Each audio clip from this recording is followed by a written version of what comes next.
Salam vatandaşlarım. Me fam ki gapa kulagi me fama hamo bozan boyakas bu.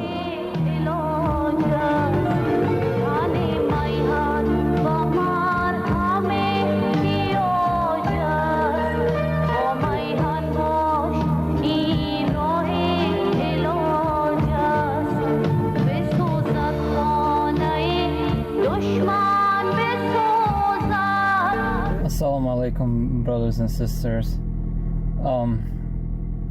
Before I do my mission, I want you all to know that I am not a psychopath.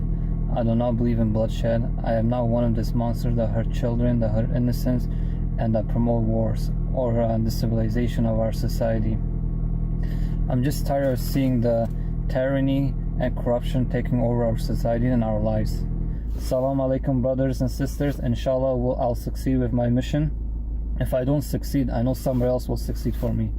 Assalamu alaikum. When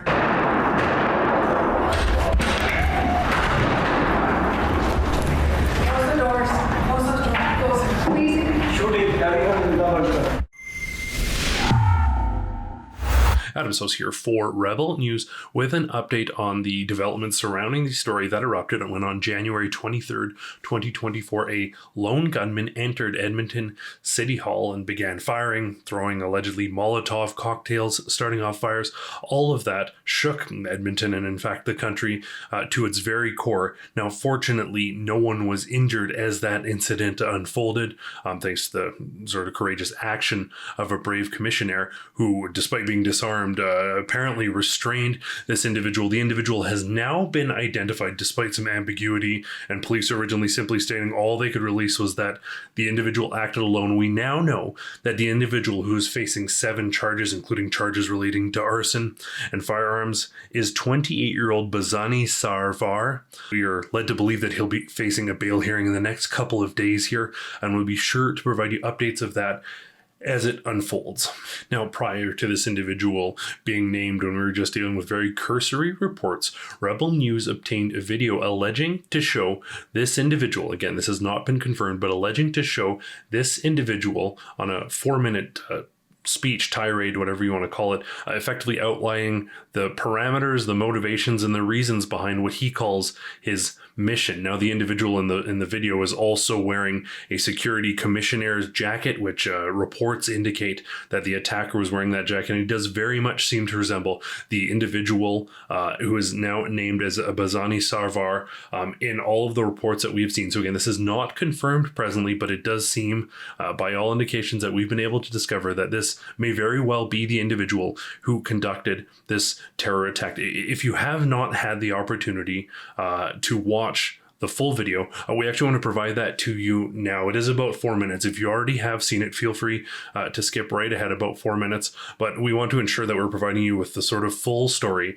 So we'll provide this 4-minute clip from the alleged Edmonton City Hall shooter for you to view and assess for yourself. Assalamu alaikum, brothers and sisters. Before I do my mission, I want you all to know that I am not a psychopath.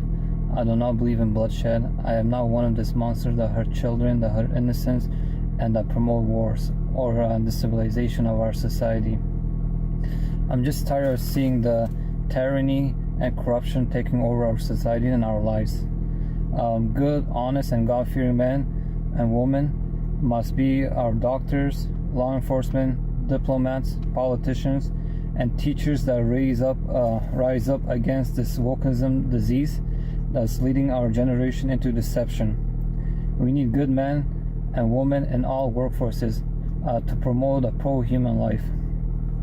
We need to rise up against this inflation, housing crisis, the unrest that's happening between us because of multiculturalism, due to religion, race, and all that stuff. This needs to come to an end with one another. Or anything or anyone that leads us into destruction, we must rise and put a stop into it. Our leaders, officials, and anybody that has hands into this corruption, into this genocide that's going on in Gaza and throughout the world, anybody that is destabilizing other countries, hurting their community, should feel ashamed of themselves, and inshallah we will rise against you guys and we'll put you on trial. As immigrants, we must understand that we are part of this agenda. We're not here for no reason. This is a man-made war. This is a man-made immigration crisis that we're all here. But instead of hate and anger in our hearts, we must spread love, respect one another, show honesty with one another, and promote pro-life and work with one another to build our economy, our country, and promote strong and pro-human life. We must respect the Canadians' laws, and we must stand with the owners of this land and Canadians shoulders to shoulder to fight racism, to fight this inflation, to fight this rising of costs, to fight our tax money going into this genocide that's going into all this wars, to weapons that's destroying all these countries. We must all stand united and fight this off and promote a healthy social life, healthy health system, healthy education. We gotta start taking control of our lives and taking control of how we spend our money. I have a good life, I have a beautiful wife, I have beautiful children, I love them dearly, but I cannot sit back and let this happen. I cannot watch our society crumble into darkness. We all need to rise up. We all need to stop being on our phones. We gotta promote a healthy social life where we all communicate with one another, see each other. We gotta stop all this racism at work, outside. We gotta stop bullying. We gotta stop hate. We gotta be in control of our tax, how it's spent, and the tax money has to be spent on us, and it has to be spent on something that is pro-life, pro-human, and something that is beneficial for us and our children. اولادام یک چند گپ داشتم که چی همیشه بولی نکنین نفرا را، همیشه ضررتان نرسین، همیشه خوبی بکنین، مثل حرامی واری نشوین، نه خون نریزانین، جوانا را، اشتکا را، بیچارا را هیچ وقت ضرر نرسانین. همیشه دارای درست جنگ کنین، همیشه سربلند باشین، همیشه کوشش کنین که زندگی خوب داشته باشین. And that goes for all of us. We need to start filtering our water. We need to watch what we're eating. We gotta start eating healthy. Our officials need to start promoting healthy choices, healthy diet, exercises. They need to unite us all as one, and we all gotta start doing something positive for our society. Look what's happening. We all know what's going on, and we cannot turn a blind eye. I'm not turning a blind eye. Assalamu alaikum, brothers and sisters. Inshallah, I'll succeed with my mission. If I don't succeed, I know somebody else will succeed for me. Assalamu alaikum.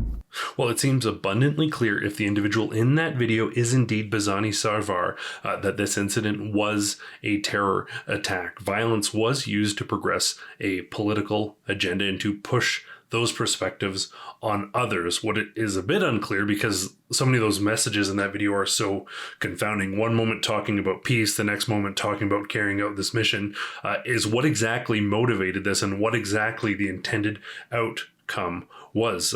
One of the themes that comes up for this individual, who clearly seems to have a Muslim faith based on some of the terms and expressions he uses, is the repeated mention of accountability for what he calls a Gazan genocide for individuals and politicians who are involved in that. That comes up a few times in that video, as you saw. There are more questions than answers presently. That much is clear, not only in terms of the motivations, but in terms of exactly what happened. As you saw, he is wearing a commissionaire's jacket.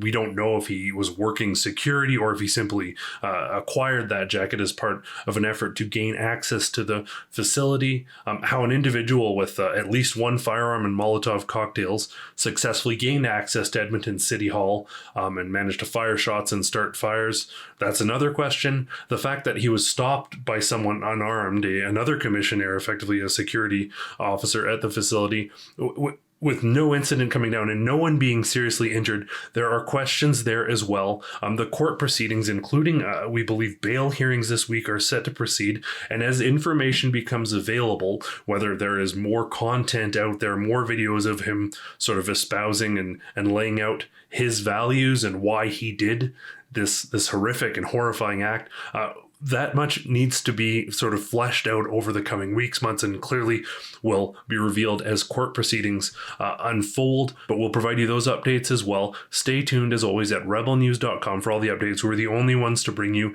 this video, and we are the only ones who are going to be contacting authorities, following up the story, bringing you the other side of the story like absolutely no one else can. So stay tuned at rebelnews.com. And as always, I want to thank you all so much for tuning in. For Rebel News, I'm Adam Sos. While the mainstream media goes out of its way to conceal and collude with government authorities when the stories don't jive with their narratives, Rebel News is following the truth no matter where it takes us. To stay up to date on the other side of the story and to get to the bottom of each and every one of these critical stories, be sure to follow us at rebelnews.com.